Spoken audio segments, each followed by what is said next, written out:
Resuming debate, the honourable member for Cowichan, Malahat Langford. Thank you very much, Mr. Speaker.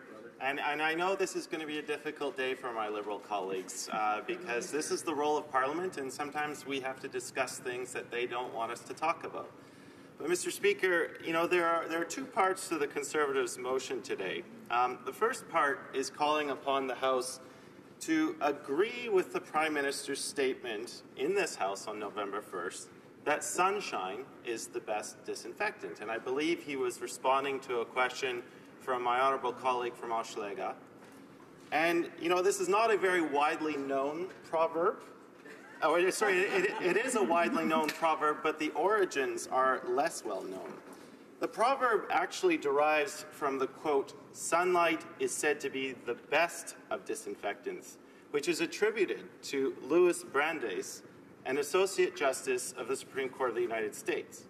Now, in 1914, Mr. Speaker, he published a series of essays under the title "Other People's Money and How the Bankers Use It," in which he harshly criticized investment bankers who controlled large amounts of money deposited in their banks by middle-class people.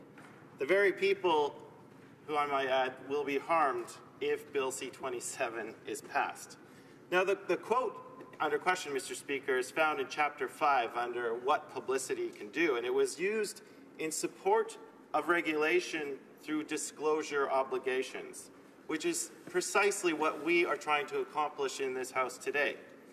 Now, Mr. Speaker, there is a delicious sort of irony here. This Liberal Prime Minister who leads a party and a government that have traditionally been very friendly to Canada's big banks, who refuse to do anything to tackle their business practices, including how they sell their financial products and the exorbitant fees they levy as service charges on middle-class Canadians. This same Prime Minister has unwittingly quoted a man who is very harshly critical of those same banks. Now, Mr. Speaker, we know Morneau Chappelle is getting quite concerned by all of the bad press they're receiving. I mean, it's basically become a household name in Canadian political discourse now. And so they have actually reached out to their friends in the Financial Post, and yesterday it published an article in which it reported that Morneau Chappelle rejects the suggestion that Bill C-27 would generate a flood of business for them because guess what? There are many suppliers of pension services, and the added business would not at all be significant. The article then relies on the fact that, you know, Morneau Chappelle shares actually dipped in value a few weeks after C-27 being introduced, as if this made it all okay for the finance minister to have owned shares in them in the first place, because, you know, he would have lost some money. Now, Mr. Speaker, that's really all the article can do as a defense, because it then proceeds to do a hit job on the union leaders who are, surprise, surprise, going out and standing up for their members and advocating against the very thing that Bill C-27 is trying to do. And that's really the only defense possible, because this is an indefensible situation that we are in.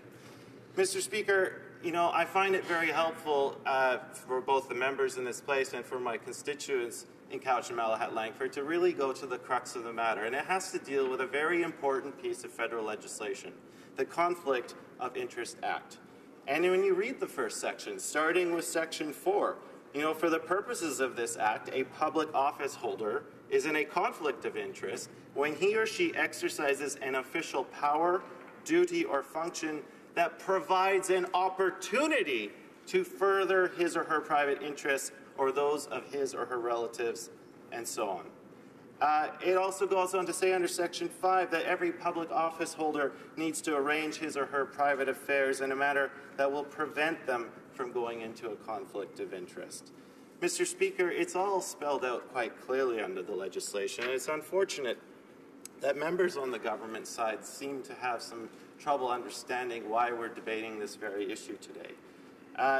The government's publication in Open and Accountable Government states quite clearly that ministers and their parliamentary secretaries must act with honesty and uphold the highest ethical standards so that public confidence and trust in the integrity and impartiality of government are maintained and enhanced. Moreover, They have an obligation to perform their official duties and arrange their private affairs in a manner that will bear the closest public scrutiny. This obligation is not fully discharged merely by acting within the law. Those are not my words, those are the government's words. And so the Liberals can rely on the defense that they are complying with the Commissioner, that they're complying with the Act, but they are ignoring the fact that the spirit of the law has been completely trampled upon, Mr. Speaker. And of course, we are all very well aware of the Prime Minister's mandate letters to each of his ministers, in which these tenets were upheld and even pushed. Now, there are Liberals who, because of the opposition's line of questioning during question period and by bringing forward this motion today, they accuse us in the opposition of launching personal attacks. Well, I think that is a complete deflection from the issue at hand. The role of Parliament, one of the most important roles of Parliament, is to hold government to account. And, Mr. Speaker, I just want to refer to a quote from the great Stanley Knowles, who in, I believe, 1957 gave a great speech to the Empire Club. And I'll quote here, he said, "The Parliament of this country, elected by free men and women on the basis of free discussions, which cannot be abrogated, is not just a club of good fellows who ought to do the nation's business in the shortest time and with the least possible contention. Rather, it is a body which should examine every proposal to make sure that it is in the country's best interest. It is a body in which attention should be drawn to proposals that ought to be made, but which are often overlooked, unless an election is just around the corner." And the final part, Mr. Speaker, is he says, "It is a body which should scrutinize expenditures and inquire into the administration of public affairs to make sure that fairness, justice, and equity are maintained." I'll just let that hang in the air for a moment, Mr. Speaker. That is precisely what we are doing today. And we operate by a system of responsible government, where the executive branch of this government sits within the legislature, and it can only continue doing its function with the support of the legislature. They are responsible to us. We hold lines of inquiries to make sure that ministers of the Crown are living up to their fullest obligations possible. This is a very, very legitimate line of questioning, and the government's deflection on, not going over all of the great things that they've been doing. If they're so happy with those great things, I invite a minister of the Crown to move the appropriate motion so we can have that debate on a different day. The motion before us today is what we are debating, and it goes directly to the Finance Minister's conduct. And I believe my colleague from Skeena Bulkley Valley mentioned, this is a time when we have both the Finance Minister and the Prime Minister under investigation. And I think the very fact that they engaged in activities that led to the investigations in the first place should be very troubling. Now, Mr. Speaker, I will now go on to my conclusion. And I want to refer to all honourable members from the government side to the second part of the motion before us today. And it reads that we call on the Finance Minister to reveal all assets he has bought, sold, or held within all of his private companies or trust funds since he became Finance Minister, to determine if his financial interests have conflicted with his public duties. And, when we ask questions to the government, we see a lot of glum faces in Liberal backbenchers as they have to listen to this Finance Minister day after day try to defend the indefensible. They may not see it from their point of view, but in the opposition, we see the Liberals' reactions. They know this is a tough position to defend. And so, Mr. Speaker, I would like to end with a reference to sunny ways. The Liberal leader, Wilfrid Laurier, proposed that a diplomatic sunny way would work better. And he used an illustration of Aesop's fable in which the sun and the wind hold a contest to see who can remove a traveler's coat. The sun's warm rays proved more effective to the wind's bluster. So if the Liberals truly believe in sunlight being the best disinfectant, I call upon them to use their sunny ways to remove the Finance Minister's coat of silence so that we, as the people's representatives, can truly have confidence in his role. Thank you. Questions and comments? The honourable member for Thornhill. Well, thank you, Mr. Speaker, and I thank my colleague for his remarks. And I'd like to ask about something that has been touched upon number of times in debate today, and that is that perhaps the finance minister is incapable of recognizing his ethical responsibilities, and that's why he's in a conflict situation. We know the finance minister was born into great wealth. He married into great wealth. He has lived a life in a rarefied atmosphere that the overwhelming majority of Canadians cannot relate to. The company which bears his name, Morneau Shepell, specializes, among other things, in offshore tax avoidance.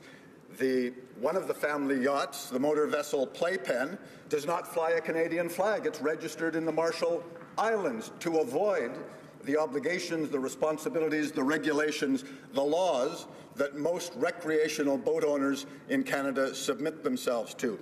So I asked my colleague, does he believe that perhaps the finance minister simply believes himself to be above the responsibilities to which all in this House submit themselves, the exception, of course, being the notable exception being the Prime Minister himself? Honourable member for Cowichan-Malahat Langford. Well, thank you very much, Mr. Speaker, and I thank my colleague for the question. I think that for everyone who enters public life, it can sometimes seem like quite a jolt to the system. I come from the other end of the spectrum. I did not come from an area of great wealth. And when I entered office, you know, the obligations that were announced to me, I found them to be pretty easy to follow. And whenever I had a question, I had people who were much more knowledgeable than me around me to fill in the blanks. And I'm very surprised that the finance minister, with all of his political staff, with the entire staff of the Prime Minister's office at Finance Canada at their disposal, I don't see how it's possible that the entire staff around the finance minister missed the fact that this could be a problem.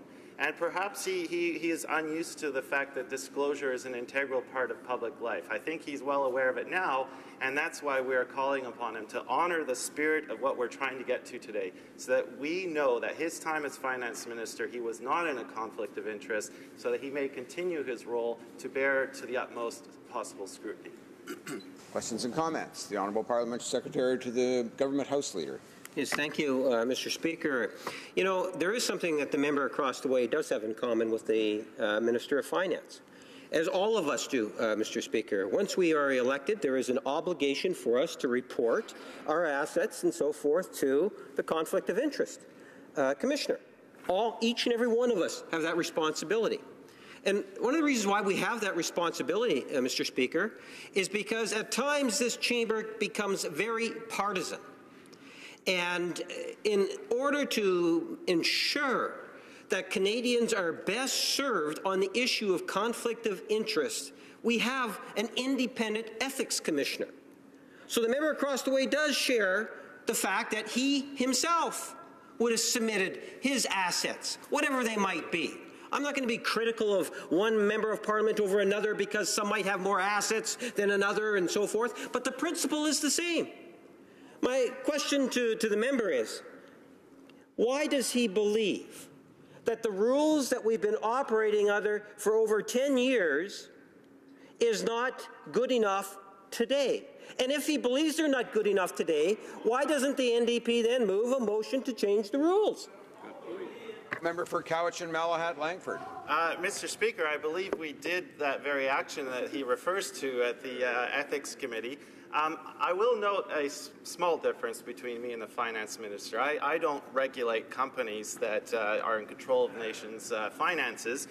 It's a small difference, I know. But, Mr. Speaker, it's about living up to the letter of the law. And when we have evidence before us that the Finance Minister was involved in the pension industry, that he still held shares in a company that he regulates, and then he introduced a bill which could serve to benefit that company and the shares that he holds in it, Mr. Speaker, I have constituents who right away would see that as a conflict of interest. And the fact that this is an ethical blind spot to the Liberals remains very troubling to me and indeed to very many Canadians. And we're just calling upon them to just do the right thing, show some leadership, disclose the financial obligations that the Finance Minister has so that he may continue in his role without this cloud of suspicion hanging over him.